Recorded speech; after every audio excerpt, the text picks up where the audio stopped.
Bonjour à tous, vous allez bien ce matin? Oui. On a un petit peu moins de canicule, je suis content. Hier j'étais au bord de la piscine et tout à coup j'ai vu un moustique venir se poser sur mon bras. Et au moment de boire mon sang, il a soufflé parce que c'était trop chaud, il ne voulait pas se brûler la trompe. Pour vous dire à quel point il fait chaud ici. On est tous bronzés. C'est bien. Gloire à Dieu. Eh bien, vous qui nous écoutez, qui nous rejoignez sur Internet, que Dieu vous bénisse. Nous allons prier le Seigneur. Jésus, nous te remercions pour cette belle journée, pour ce culte d'adoration que nous sommes venus te rendre. Et nous te remercions, mon Dieu, pour tous les fidèles qui viennent nous écouter. Nous les bénissons en ton nom, Jésus. Merci, Seigneur Dieu. Que ton nom soit glorifié dans nos vies, mon Dieu. Amen.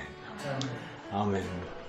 On va ouvrir la parole de Dieu dans l'Apocalypse chapitre 1 et on en est toujours au verset 1. Il y a tellement de choses à dire sur ce verset 1 que je vais commencer là ce matin encore. Révélation de Jésus-Christ, Dieu la lui a donnée pour montrer à ses serviteurs ce qui doit arriver bientôt. Et l'a fait connaître en envoyant son ange à son serviteur Jean. Amen. Seigneur, notre Dieu, je te prie de vraiment encourager mes frères et sœurs au travers de ce message, de leur donner de pouvoir bien mettre chaque chose à sa place et de ne pas se laisser bouffer par des détails. Merci Jésus. Amen. Jésus est venu chercher et sauver les siens. Ça c'est clair, je vous l'ai enseigné, ça vient pas de moi, c'est Jésus lui-même qui le dit. Et le livre de l'Apocalypse est, en plus de ce qu'on y voit quand on le lit au premier coup d'œil, c'est le livre de la révélation de Jésus-Christ en nous. Parce qu'il vit en nous, il ne faut pas oublier ça. Il vit en nous, dans les siens, il vit pas. Bien sûr qu'il est partout, il n'y a pas un endroit où il n'est pas, donc il est aussi bien dans les païens, les incrédules, les mécréants, dans tout ce que vous voulez. Mais il est en particulier en communion avec nous, et le livre de l'Apocalypse nous est adressé à nous, ses serviteurs. C'est une révélation de Jésus-Christ en nous. Christ en nous, l'espérance de la gloire. Ça, c'était notre sœur Camélia, c'était son verset préféré. Le verset préféré de Violette, sa fille, c'était « Le mal atteint souvent le juste, mais l'Éternel l'en délivre toujours ». Et le verset de Camélia, c'était « Christ en moi, l'espérance de la gloire ». Elle disait ça comme ça. Et si on dit « Christ en moi, c'est l'espérance de la gloire », c'est un peu comme si on disait « Christ est en nous et il attend ». Ou « Christ est en nous et nous attendons ». Il y a une espérance, nous attendons quelque chose. Il attend encore plus que nous, en fait. Qu'est-ce qu'il attend? Cette rencontre, la rencontre que nous allons avoir face à face. Il est saint, et nous le sommes en devenir, c'est-à-dire qu'il nous a sanctifiés, il nous a lavés, il nous a purifiés par son sang. À ses yeux, nous sommes purs. Bon, moi, à mes propres yeux, je sais bien qu'il y a encore du boulot, mais à ses propres yeux, je suis pur parce qu'il me voit au travers du voile de son sang. Et c'est pourquoi il dit, vous êtes des saints. Avec auréole et tout. Nous sommes des saints. Et notre rencontre finale avec lui, c'est ce que nous espérons. C'est ce qui doit arriver bientôt. Là, on a lu, tout à l'heure, là, le texte, il dit... Il lui a donné cette révélation à ses serviteurs pour leur montrer ce qui doit arriver bientôt. C'est ça qui doit arriver bientôt. C'est cette rencontre avec lui. Ça le but. Notre rencontre avec le sacré, avec lui, avec notre Dieu. Et ce qui nous invite à cette rencontre, eh bien, c'est l'évangile, la bonne nouvelle. Et la bonne nouvelle, pour nous qui sommes nés de nouveau, c'est pas que Jésus-Christ est mort sur la croix, ça, on l'a compris. C'est pas qu'il est ressuscité, ça, on l'a compris. La bonne nouvelle pour nous qui sommes nés de nouveau, c'est que nous allons bientôt le rencontrer. C'est ça la bonne nouvelle pour nous. Et le livre de l'Apocalypse, c'est cette révélation-là, c'est que nous allons le rencontrer bientôt face à face. Ça, c'est magnifique. Le livre de l'Apocalypse nous invite plus que tous les autres livres de la Sainte Bible à cette rencontre. Je vais développer ça. Ce livre nous invite à voir et à écouter ailleurs, dans une autre dimension. Nous ne sommes pas de ce monde, alors nous sommes bien d'un autre monde. Et c'est les choses de cet autre monde-là que l'évangile, que l'Apocalypse, qui est une bonne nouvelle pour nous, c'est dans cet autre monde que nous sommes invités à regarder et à entendre. Vous me suivez bien? Il nous invite à trouver ce que le monde ne donne pas. Nous ne sommes pas de ce monde, il ne faut rien attendre de ce monde. Ceux qui attendent des choses de ce monde sont toujours déçus. On nous fait des promesses, on ne les tient pas, on fait quelque chose, ça ne marche pas. Il ne faut pas attendre les choses de ce monde, il ne faut rien attendre de ce monde. Camilla disait qu'il n'y a rien de bon dans ce monde. Elle avait raison, il n'y a rien de bon dans ce monde, à part moi. Il n'y a rien de bon dans ce monde. Amen. Même moi, je ne suis pas terrible. Donc, il nous invite à trouver ce que le monde ne donne pas, c'est-à-dire ce qui ne déçoit jamais. Voilà ce que le livre de l'Apocalypse nous invite à trouver, ce qui ne déçoit jamais. Tout cela, Dieu veut le montrer à ses serviteurs. En vérité, le livre de l'Apocalypse est la révélation que notre Père a donnée à Yeshua le Messie, à Jésus-Christ, afin qu'il la montre à ses serviteurs et qu'il montre à ses serviteurs ce qui doit arriver. Ce livre nous montre quelque chose, c'est l'union de Dieu avec les siens, tout ce qui va se passer jusqu'au moment de cette union. C'est ça. Parce que ça va arriver bientôt, cette rencontre. Souvenez-vous, Jésus a dit, je suis l'alpha et l'oméga, le commencement et la fin. Il est en nous. Et depuis qu'il est en nous, nous avons donc l'alpha et l'oméga en nous. Le commencement et la fin en nous. C'est en nous, puisqu'il est en nous. Jésus est en nous. Et entre les deux, c'est-à-dire entre le commencement et la fin, entre l'alpha et l'oméga, il y a tout notre chemin. Mon chemin n'est pas tout à fait le même que le vôtre, bien que le chemin, c'est Jésus. Mais Jésus se montre à vous d'une manière différente qu'il se montre à moi. Mais simplement, ce qu'il veut vous dire, c'est tout ce qui t'arrive, c'est pour notre rencontre. C'est en vue de notre rencontre. Et entre les deux, il y a notre progression, il y a notre purification qui nous conduit à cette rencontre, à ce face-à-face avec notre Dieu créateur et notre Dieu, notre Sauveur, Jésus-Christ, son Fils bien-aimé. Entre notre alpha et notre oméga, c'est-à-dire ici-bas, dans notre condition mortelle, comme j'aime le dire, on est dans une condition mortelle, c'est mortel d'ailleurs. Eh bien, pas tous les jours, mais quand même très souvent, c'est lourd. Dieu, notre Père Céleste, veut que nous voyions et que nous entendions, c'est-à-dire que ce qu'il désire, c'est que nous comprenions, que les choses soient claires. Il veut que nous comprenions. Que nous comprenions selon la vision de notre esprit en communion avec son esprit. La révélation, elle vient d'en haut. Donc il faut lever les yeux, notre regard. Élever notre regard, pas simplement regarder à ce qui se passe, à ce qui se produit ici-bas, nos machins, nos trucs, et voilà. Il faut regarder plus haut que ça, entendre plus haut que ça.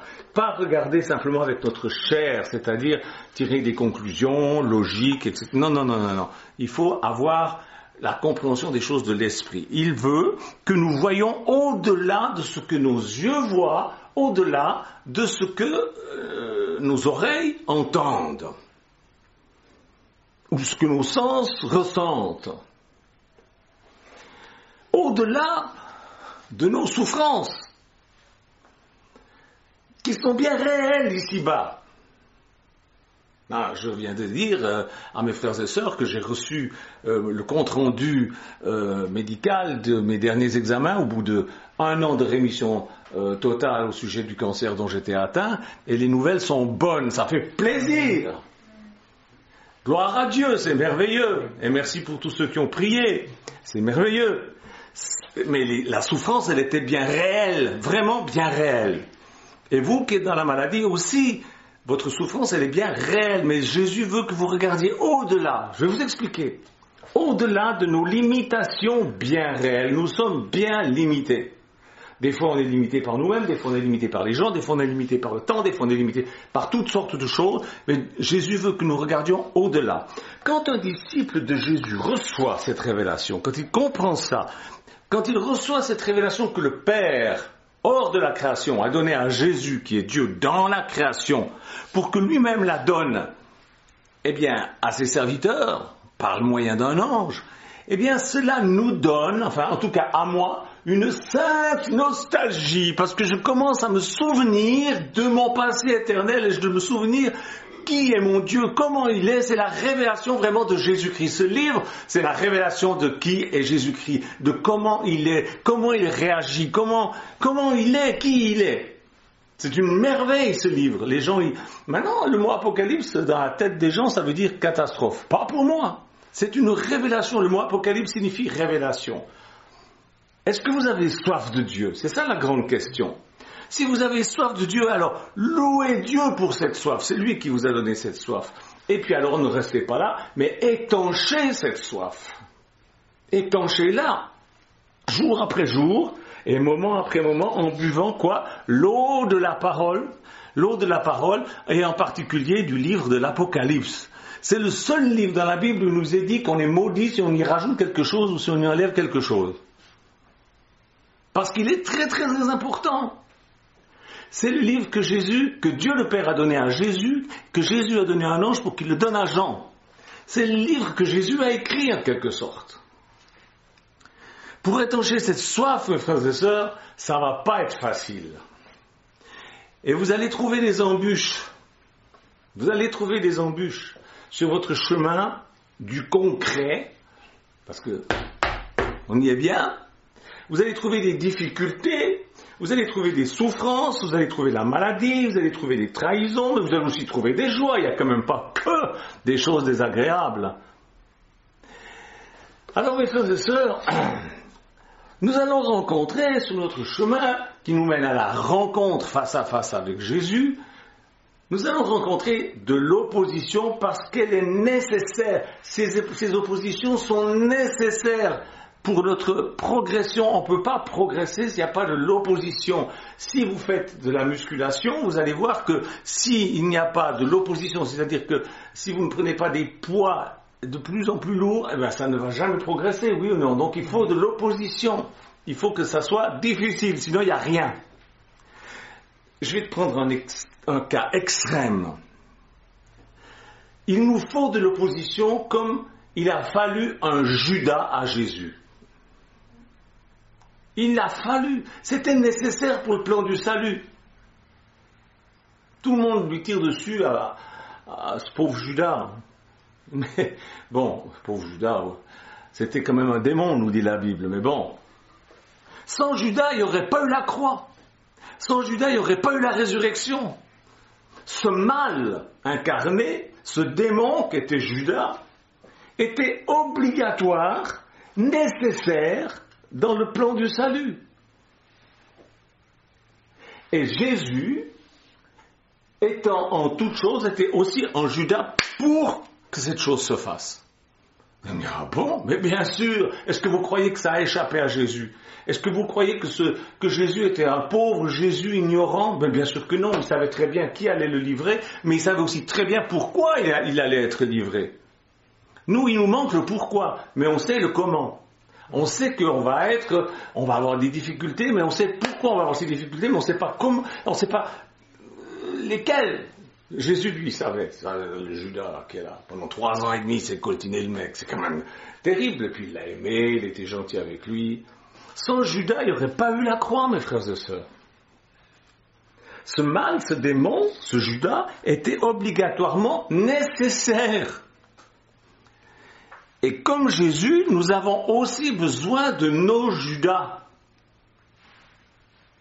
Nos Judas, ce ne sont pas que des gens qui s'opposent à nous, qui nous trahissent, qui nous font de la peine. C'est pas que ça. Non. Nos Judas sont aussi tous ces mots qui nous attaquent, qui nous abaissent, qui nous humilient. C'est ça nos Judas. Nos Judas sont les maladies qui nous font souffrir, C'est mal. La maladie, c'est mal. Mais c'est un mal nécessaire. Je ne comprends pas tout, mais je peux vous dire une chose, c'est que c'est nécessaire. Quand Judas a trahi Jésus, je suis sûr que les disciples n'auront pas compris. Mais qu'est-ce qui se passe? Mais après, ils ont compris. Sur le moment, ils n'ont rien compris. Mais après, ils ont compris. Ah, mais il a livré Jésus parce qu'il fallait qu'il soit livré, parce qu'il fallait qu'il puisse donner sa vie afin que nous puissions être pardonnés de nos péchés. Ça ne m'excusait rien du tout au sujet de ce qu'il a fait, qui était bas. Mais c'était utile. Nos Judas sont aussi nos maladies qui nous font souffrir, et parfois même, ce sont nos maladies qui nous font mourir. Nos Judas sont tous ceux qui nous occasionnent des souffrances. Ça a son utilité. On n'a pas à comprendre, mais on a à croire. Est-ce que vous avez cette sorte de foi? Amen. Ça peut être la bêtise, nos Judas. La bêtise, notre propre bêtise, ou la bêtise des autres, leur maladresse. C'est pas les gens, mais ce sont juste leurs bêtises et leurs maladresses qui nous font souffrir, qui peuvent nous rendre malades. Mais c'est pas eux. Bah. On est tous bêtes un jour ou l'autre, non? On est tous l'idiot de quelqu'un, ça c'est sûr. Nos Judas sont aussi nos souffrances dues à la mort des gens que nous aimons bien. Et cette semaine, j'ai perdu 2 amis. Il y en a une qui s'appelle la Youn, on l'appelait la Youn, je ne sais même pas comment elle s'appelait réellement. C'est une sœur gitane, c'est la sœur de mon frère Raphaël. Elle est décédée suite à un cancer aussi. Elle est décédée et c'est une souffrance, c'est une douleur pour son mari, pour ses enfants. Pour moi, ça m'a touché. C'est une femme que j'aimais beaucoup. C'était une femme très franche. Quand quelque chose se passait qui n'était pas net dans l'église où elle allait vers le pasteur et lui passait un de ses savons. Elle avait le même caractère que Raphaël. Bam. Mais elle était juste. C'était quelqu'un de bien. Mais cette mort, c'est un Judas. C'est une souffrance. Eh bien, c'est une souffrance qui est nécessaire. Sinon, Dieu ne laisserait pas les gens mourir. Qu'est-ce que vous en pensez? Et j'ai perdu aussi une autre chère amie, Christine Pont-Leloup, qu'on a appelée pendant des années Sephora, qui chantait dans une communauté, qui avait une voix magnifique, et qui est décédée. On est allé la voir juste une semaine avant qu'elle s'en aille. Elle avait vu avec son mari, Roger. Cette mort cause aussi une souffrance à son mari, à ses enfants, à toute sa famille, à tous ses amis, et à moi, ça me bouleverse. Elle se battait, ce Judas-là a gagné, elle en est décédée. C'est un Judas sur ma route, c'est un Judas sur la route de Roger, c'est une souffrance.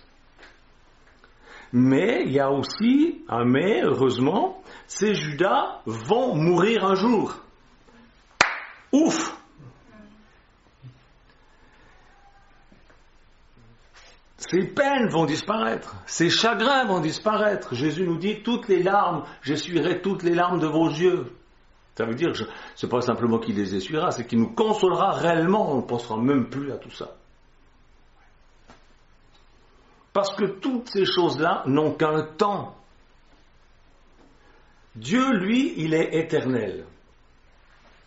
Et s'il nous parle dans l'Apocalypse, c'est pour se faire connaître lui, et pas seulement ce qui va arriver à notre planète. Bien sûr que ça parle de ce qui va arriver à notre planète. J'en suis convaincu, mais il y a une autre lecture, celle que je suis en train de vous faire en ce moment. Ce qui va m'arriver sur cette planète, à la limite, mais je m'en fiche. Ce qui compte, c'est que Jésus va arriver. C'est pas tous ces machins qui vont m'arriver qui sont importants, c'est que Jésus, lui, va arriver. C'est la révélation de ce qui va arriver. Ce qui va arriver, c'est Jésus. C'est ça que je dois regarder. C'est ça que vous devez regarder. C'est pas tous les restes. Même si c'est affreux, même si ça fait mal, même si c'est des gros Judas que vous avez dans votre vie, c'est pas ça que vous devez regarder. C'est la finalité de la chose. C'est que Jésus revient. C'est ça qui va arriver. J'ai donné cette révélation à mes serviteurs pour qu'ils sachent ce qui va arriver. Ce qui va arriver, c'est Jésus. Les dernières paroles de l'Apocalypse, c'est l'Esprit et l'épouse disent « Viens, Seigneur Jésus ». Pourquoi ? Parce qu'on sait qu'il va venir, parce qu'on sait qu'il va arriver. Et c'est ça qui est important, il vient. C'est cela qui me permet de passer par-dessus tous mes Judas, toutes mes souffrances, vous voyez ? Vous savez, ce monde passe, mais Jésus ne passera jamais. Il ne change pas, il est toujours le même. Et il ne va pas passer, il demeure. C'est la entre guillemets chose, c'est la seule chose qui ne passera pas. Tout va passer, sauf lui. Alors, qu'est-ce qui vous intéresse le plus ? L'avenir de cette terre ? On le trouve aussi dans l'Apocalypse. C'est bien. Mais je trouve que c'est plus élevé que de connaître notre Seigneur Jésus-Christ au travers de cette révélation. Et ce qui va arriver bientôt aussi avec lui, c'est-à-dire un nouveau ciel, une nouvelle terre. Parce que tout ça, ça vient avec lui. Voilà, il vient bientôt. Et nous allons bientôt le voir. Il a dit, je viens bientôt. Qu'est-ce qui va arriver bientôt ? Lui. Rappelez-vous de tout ça. Il est déjà en nous, mais nous le voyons trop encore avec un regard humain. Il faut qu'on s'exerce à élever notre regard. Quand on voit Dieu agir au travers de nous par des miracles, par des prodiges, après ça, une fois que c'est arrivé, une fois qu'on a vu ça, quand on regarde le monde, on se dit, bon, c'est la petite histoire. Même si c'est dramatique. C'est la petite histoire. Nous avons un grand Dieu. Ma petite histoire personnelle qui ne va pas dépasser 80, même, est-ce que je vais y arriver ? Qu'est-ce que ça peut faire à côté de la puissance de Dieu qui rend la vue à un aveugle et des choses comme ça ? Dieu est tout puissant, mes frères et sœurs. Et de temps en temps, il nous fait un signe pour nous le rappeler. Eh bien, quand on voit ça, quand on voit Dieu travailler au travers de nous, on ne veut plus voir que Jésus et Jésus seul. Tout le reste, on ne veut même plus le regarder parce que ça nous souille. On ne désire regarder que Jésus, qui est notre seule source. On ne veut plus regarder à d'autres sources. On ne veut plus regarder à ce qui nous fait de la peine, on ne veut plus. Mais c'est là le grand problème des humains qui sont carrément possédés par un esprit religieux. Ils ne voient et ne vivent pas Dieu. Ils sont méchants, ils sont mesquins, ils sont petits. Ça, c'est typiquement religieux. Nous élevons notre cœur loin de cette dimension-là. Si une personne voit et vit Dieu en elle-même, alors elle est capable ensuite de voir Dieu en dehors d'elle-même. C'est-à-dire, une telle personne peut voir même Dieu en Judas. Parce qu'elle se dit, ce type qui me fait du mal là, c'est Dieu qui est en train d'agir. Pour mon bien, toute chose concourt au bien de ceux qui aiment Dieu. Vous voyez ? Cette maladie qui m'arrive là, ça me sert à moi. Je peux vous dire que cette histoire par laquelle je suis passé, avec ce cancer, ça m'a appris beaucoup de choses. Beaucoup de choses, la relativité de tout. Quand on se voit face à la mort comme ça. Si une personne voit et vit Dieu en elle-même, elle est capable de voir et de comprendre que c'est Dieu qui agit en toutes choses. Même dans les méchants, même dans les mesquins, même dans les Judas qui sont nos maux de tous les jours, des maladies et ces machins-là.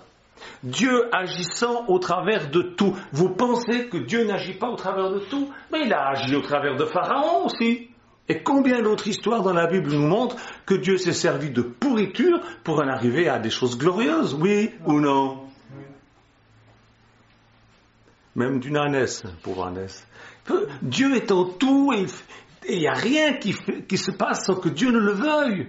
Rien. Donc, bravo les Judas. C'est un sale moment à passer. N'est-ce pas, Eric ? C'est un sale moment à passer. Mais Ça a son utilité, c'est nécessaire, on ne comprend pas bien pourquoi. Mais mon frère, ta couronne là-haut, ça sera autre chose que la mienne. Tout dépend du comportement qu'on a au sein de notre souffrance.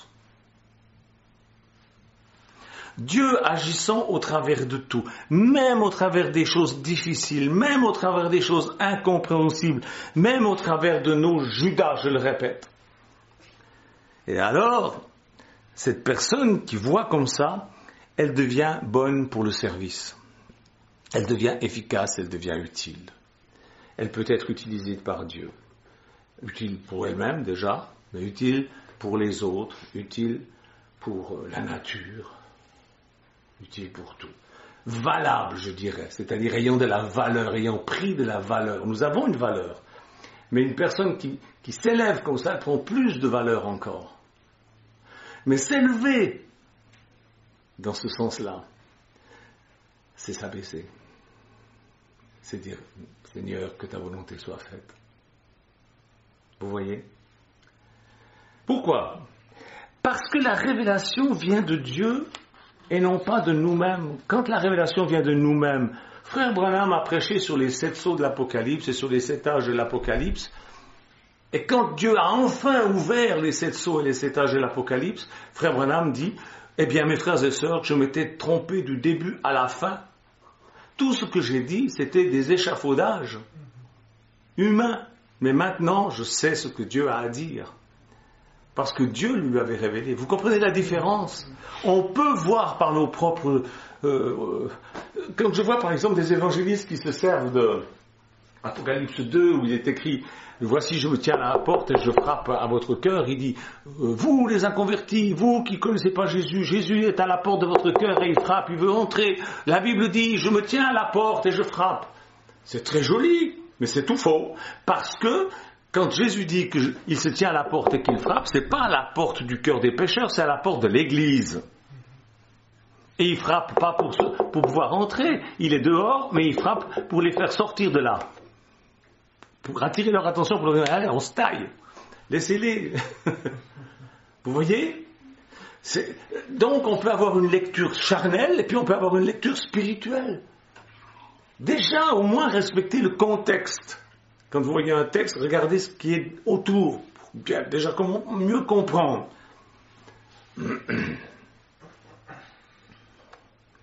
Alors bien sûr, il y a des conditions. Dieu ne va pas donner cette vue et cette audition à tout le monde. Il montre ce qu'il révèle dans le livre de l'Apocalypse à celui et celle qui a une bonne volonté. Qu'est-ce que c'est que ça, une bonne volonté ? La bonne volonté, c'est celle d'écouter le maître. C'est celle d'écouter les enseignements du maître. C'est ça, avoir une bonne volonté. Pas une volonté de trouver des versets pour pouvoir taper sur les autres. Non, c'est de trouver des textes pour bénir, pour aider, pour construire. D'écouter quelles choses vont bientôt arriver. C'est ça, avoir une bonne volonté. C'est d'écouter, mais c'est quoi qui va bientôt arriver ? C'est Jésus qui va bientôt arriver. C'est-à-dire, cette révélation, quand elle vient, elle est progressive. Et elle est progressive pour qui ? Pour ceux qui vont jusqu'au bout. C'est pourquoi la Bible dit, c'est celui qui persévérera jusqu'au bout qui sera sauvé. Parce que vous pouvez avoir la révélation de l'amour de Dieu pour vous. Moi, je l'ai eu le 1er juin 1968, mais si j'étais resté là comme ça, ben voilà quoi. Ah, Jésus m'a sauvé, alléluia. Jésus m'a sauvé, alléluia. Alors après, j'étais invité à aller au culte. Alors j'allais au culte. Et au culte, il y avait le bon pasteur qui prêchait, il faut se sanctifier, il faut se purifier, il ne faut pas pécher, etc. Ah, c'est bien, alors on va le faire. Alléluia, alléluia. Le dimanche d'après, c'était rebelote, et rebelote, et rebelote, et tout le temps, et tout le temps. Un jour, je dis, mais c'est quoi, c'est ça la vie chrétienne ? Il doit y avoir autre chose. Il doit y avoir autre chose, c'est ennuyeux ça.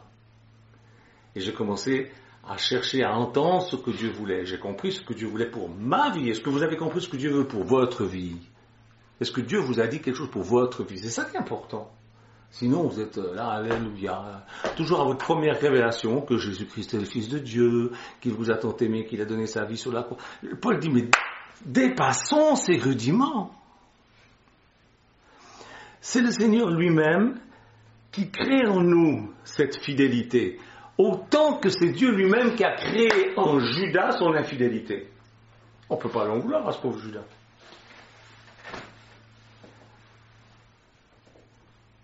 Parce que tout ça, c'est utile à son plan. Et les choses annoncées arrivent. Lesquelles? Celles qu'on attend, puis celles qu'on n'attend pas. Le livre de l'Apocalypse nous apprend à tout accepter. Il nous dit, voilà les choses qui vont arriver. Bon, elles doivent arriver. Jésus dit, c'est normal qu'il y ait des scandales? C'est vrai, c'est normal. Voilà. Voilà. Qu'est-ce que vous l'avez contre? Ça ne sert à rien. Dieu fait ce qu'il veut. Dieu fait ce qu'il veut. Le livre de l'Apocalypse nous apprend à tout accepter parce que, tout simplement, elle nous arrive pour notre bien, à nous qui sommes les siens. C'est ce qui est révélé là. C'est ce qui est révélé dans tout le message de l'Apocalypse et dans tout le message de la Bible. Et comment cette révélation est-elle parvenue jusqu'à nous? Premièrement, on l'a vu, c'est Dieu le Père qui l'a donné à Jésus-Christ. Et Jésus-Christ qui est Dieu dans sa création, et il finira par tout remettre à Dieu. C'est-à-dire qu'une fois que cette création aura fait ce qu'elle devait faire, que l'utilité de cette création n'est plus... elle n'est plus utile, ça ne sert à plus rien. À la poubelle. C'est pas écrit? Bien sûr, c'est écrit, mais pas comme ça. C'est écrit qu'il roulera ça comme un vieux manteau, qu'il le jettera et qu'il ne se trouvera plus de place devant Dieu pour lui. Et il créera un nouveau ciel, une nouvelle terre, et puis tout sera différent. Alors, il remettra donc tout ça à son Père. Puis Jésus-Christ a donné cette révélation à un ange qui lui-même l'a donné à Jean. Mais puisque la révélation est parfaitement transmise, le Père, le Fils et l'ange sont un.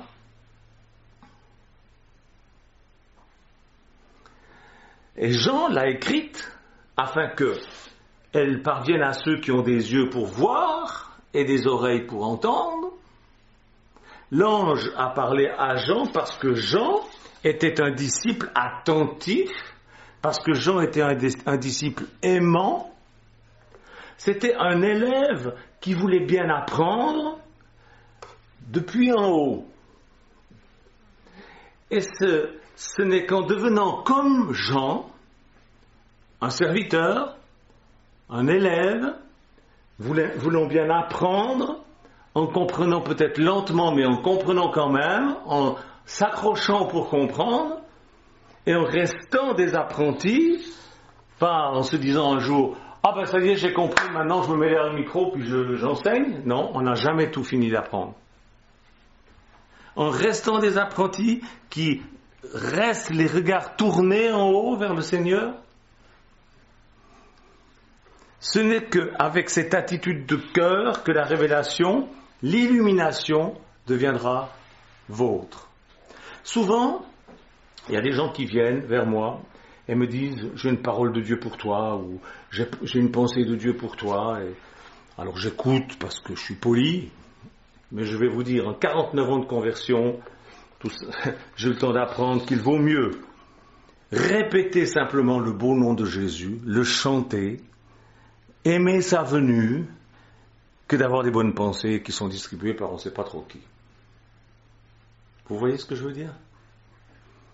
C'est ça qui a de la valeur, c'est le beau nom de Jésus, c'est d'aimer le nom de notre Seigneur. Il n'y a pas de nom plus élevé que le nom de Jésus.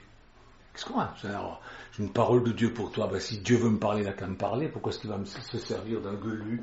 Il va venir me dire, ainsi dit le Seigneur. Ça, c'est pour les charnels. C'est pour ceux qui comprennent rien à la Bible. D'ailleurs, écoutez la plupart de ces prophéties. C'est ainsi dit le Seigneur. Ne regarde ni à gauche ni à droite. C'est dans la Bible. Mon peuple, approche-toi de moi. C'est dans la Bible. Tout ce qu'il raconte, c'est dans la Bible. C'est pour les bébés. C'est parce qu'ils sont immatures. Dieu est obligé de leur redire ce qu'il a déjà dit. Il n'y a qu'une chose qui demeure, le nom de notre Seigneur Jésus-Christ demeure éternellement. Alors, chantons-le, disons-le, prononçons-le. Tout à l'heure, j'étais dans la voiture et je chantais Jésus, Jésus, Jésus, Jésus.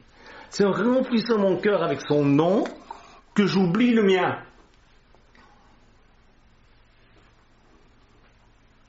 Mon petit présent, mon petit avenir, mes souffrances.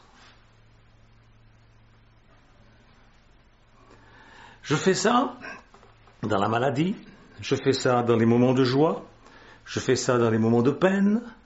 C'est ça, c'est un secret que je vous donne. Des fois, je me laisse avoir. Vous savez ce qui me fait, là où je me fais avoir, c'est par l'insolence et la bêtise. Ça me tue. Ça me déstabilise, l'insolence et la bêtise. Mais je me reprends vite, parce que je sais que c'est un piège. Ça fait depuis que je suis né que le diable me tape toujours avec ça. Je commence un petit peu à comprendre. Mais quand même, à chaque fois, sur le moment même, ça me déstabilise. L'insolence et la bêtise. J'ai compris tout en lisant l'Apocalypse, avec toutes ces catastrophes annoncées, c'est à tel point que maintenant les gens pensent que l'Apocalypse ça veut dire catastrophe, eh bien c'est en le lisant et en le relisant que j'ai pris conscience que Dieu ne voit pas les choses comme nous les voyons. Je vais vous dire quelque chose qui va peut-être vous faire mal, qui va peut-être vous faire de la peine, mais il n'est pas impressionné par votre maladie, Dieu. Il n'est pas impressionné par mon cancer, Dieu. J'allais dire, il s'en fout. Mais presque. Ce qui est important, c'est le résultat. Vous voyez? Je ne veux pas dire qu'ils s'en fichaient que Jésus soit vendu par Judas, mais si ça l'avait vraiment impressionné, mais il faisait ça, et Judas, il n'avait pas besoin. Vous comprenez, mes frères et sœurs? Pourquoi il a fallu toute cette histoire de clous dans les mains, des clous dans les pieds, une épine dans le front? Pourquoi il a fallu toute cette horrible histoire? Dieu pouvait faire autrement. Non, il a laissé faire tout ça. Alors je ne veux pas dire qu'il s'en fout de tout ça, mais il ne se laisse pas impressionner comme nous laissons impressionner. Ne vous laissez pas impressionner. Regardez plus haut que votre souffrance, que votre maladie, que votre difficulté actuelle. Regardez plus haut. Il n'est pas impressionné comme nous le sommes par nos difficultés. Pour lui, tout est bien. Ah bon, mais oui. Tout est utile. Même les Judas, même les pharaons, tout a son utilité. Et tout passera en jugement à la fin. Voilà. C'est dit un peu crûment, hein, mais c'est quand même ça la réalité. C'est ça la réalité. Alors, on a tendance à vouloir que Dieu fasse arriver ceci, ou que Dieu fasse arriver cela. Alors on prie, on se dit, je vais l'influencer. On ne se le dit pas, mais c'est quand même un petit peu ça. Oh Seigneur, moi combien de fois je dis, Seigneur, toi qui es tout puissant, toi qui... Tu dis un seul mot, je suis guéri. Seigneur Jésus, qu'est-ce que ça te coûterait Vous avez jamais prié comme ça? Moi, je prie souvent comme ça. Parce que je me laisse impressionner. Parce que ça me fait mal, parce que ça me fait souffrir, parce que des moments je dis, c'est pas juste. C'est peut-être pas tellement juste point de vue humain, mais du point de vue de Dieu, ça a son utilité. Si vous comprenez ça, vous vous reposez dans la foi. Pour lui, tout est bien. Pour lui, tout est utile. Alors, on a tendance à vouloir que Dieu arrange les bidons, et puis alors nous on a des idées, on voudrait qu'il fasse comme ça, qu'il fasse comme ça, qu'il fasse comme ça. Mais la seule chose importante, c'est ce qui va arriver, c'est-à-dire lui. C'est pour ça qu'on doit aimer son retour, on doit aimer son avènement, on doit nourrir nos pensées avec ça, et on doit être dans l'expectative continuellement, sans devenir dingo comme certains aussi, faire attention. Parce que c'est de l'intelligence spirituelle d'aller voir le but. Jésus ne dit pas, je suis l'alpha, c'est-à-dire je suis le A, je suis le B, le C, le D, le H, P, Q, R, S, T, U, V, W, X, Y, Z. Non, il dit je suis le A et le Z. Alors c'est bien qu'il y a des tas de trucs entre deux. Mais l'important c'est qu'il y a un commencement, il y a une fin. Amen. C'est ça qui est bon. C'est ça qui est bon.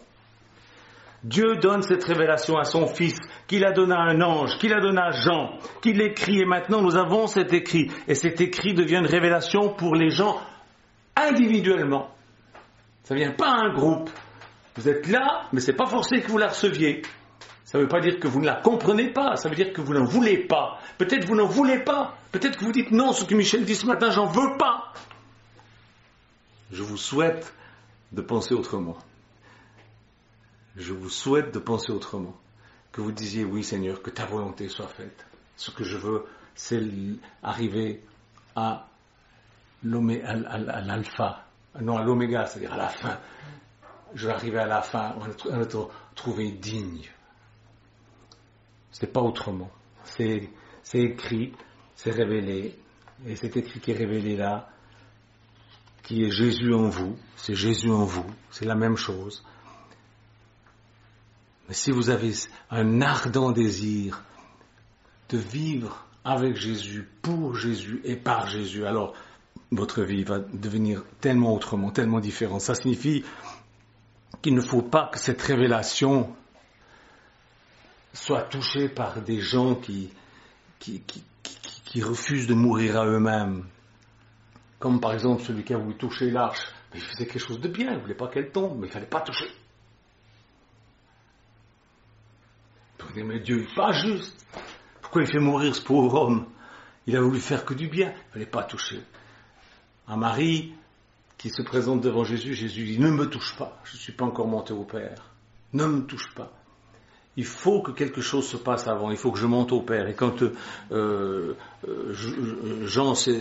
Jésus s'est retrouvé avec les disciples, il a dit à Thomas, mets tes mains, touche mes plaies. Tout. Ça veut dire qu'il s'était passé quelque chose entre le moment où il avait rencontré Marie dans le jardin et puis le moment où il a rencontré ses disciples. Ça veut dire qu'entre les deux, il était monté au Père et que là, on pouvait le toucher. Il faut que vous montiez au Père, sinon vous ne pouvez pas toucher. Vous ne pouvez pas toucher à cette révélation. C'est pourquoi les églises ont peur de ce livre. Vous entendez rarement des pasteurs prêcher sur ce livre. Ils savent qu'ils ne peuvent pas toucher. Ils savent pourquoi ils ne peuvent pas toucher. Et Dieu continue à dire, maintenant, touche la révélation, parce que tu vis par l'Esprit, parce que tu es monté au Père. Où il dit, ne touche pas à cette révélation, si tu es encore partagé, si tu es encore double, si tu n'as pas été libéré de cette dualité qui est en toi, si tu n'es pas un, ne touche pas. Et surtout, si tu n'as pas le désir de te fondre en Jésus, de disparaître, afin qu'il croisse au travers de toi. Ne touche pas, n'y touche pas, tant que cette dualité de ta pensée n'est pas née à l'unité de Dieu. Tant que tu n'as pas cette foi toute simple que tout ce qui arrive c'est permis par Dieu. Tant que tu es encore dans une rébellion, et un questionnement d'incrédule, ne touche pas. C'est pour avoir osé toucher à ces choses sacrées que des religions apostates sont nées. Mes frères et sœurs, en 2014, je m'étais lancé à enseigner ces choses et l'Esprit de Dieu m'a arrêté parce qu'il était attristé en moi devant l'immaturité de certains dans le peuple de Dieu. Mais aujourd'hui, il y a beaucoup de vrais disciples qui souffrent et qui ont le droit, qui doivent entendre, qui doivent savoir. Alors je le dis. Et tant pis si, par dedans, tous ceux qui m'écoutent, il y en a qui ne doivent pas toucher, tant pis. On ne va pas rester sans révélation simplement sous prétexte qu'il y en a qui ne peuvent pas toucher. Qu'est-ce que vous en pensez? Jésus, il a tout dit devant tout le monde. Il y avait Judas qui était là tout le temps. C'est pourquoi je recommence cet enseignement 3 ans après. Un cycle s'est terminé, un nouveau commence. Alléluia! Et quand on dit Alléluia, le diable est en colère. Amen. Merci Jésus de nous garder dans ta paix, de nous permettre d'aller toujours de plus en plus loin sur ce chemin entre l'alpha et l'oméga et que nous arrivions au but, de te voir face à face et de te voir ouvrir tes bras en disant « Entre, bon et fidèle serviteur, tous tes péchés sont pardonnés, tu es pur maintenant, viens dans ma communion, assieds-toi à ma table. Seigneur, nous attendons ce jour avec impatience et je te remercie mon Dieu en attendant entre cet alpha et cet oméga, toutes les choses qui arrivent et qui sont désagréables. Je te demande, Seigneur, de nous donner la force de passer par-dessus, de passer au-delà. Je te remercie, mon Dieu, pour tous ces hommes, ces femmes qui souffrent et qui sont dignes. Je te remercie pour ceux qui sont au milieu de nous et qui souffrent et qui sont dignes. Je te remercie aussi pour cette petite fille que j'ai vue sur YouTube, là, qui est en Syrie et qui a vu des gens tirer sur son père et qui dit que Dieu leur pardonne. Seigneur, je te prie pour cette petite fille parce qu'elle est vraiment une petite fille qui vient de toi. Je te prie pour tous ces saints qui souffrent, qui sont déplacés par milliers à cause de la folie religieuse, de ceux qui ont osé toucher et qui n'étaient pas exilés. Merci Seigneur Jésus, parce que nous savons que tout cela est organisé par toi pour une fin. Et nous nous attendons à cette fin. Nous nous attendons à cette fin parce que nous savons qu'elle est bonne. Et nous nous réjouissons. Et nous te demandons, mon Dieu, garde-nous petits, garde-nous humbles, garde-nous simples, aide-nous à faire des progrès, à être de mieux en mieux, à faire des progrès dans notre amour, dans notre façon de le manifester. Garde-nous, Seigneur Jésus, aide-nous à être bien pour ta gloire, pour le bien de chacun et de la nature que nous aimons tant. Amen. Amen. Gloire à Dieu. Amen.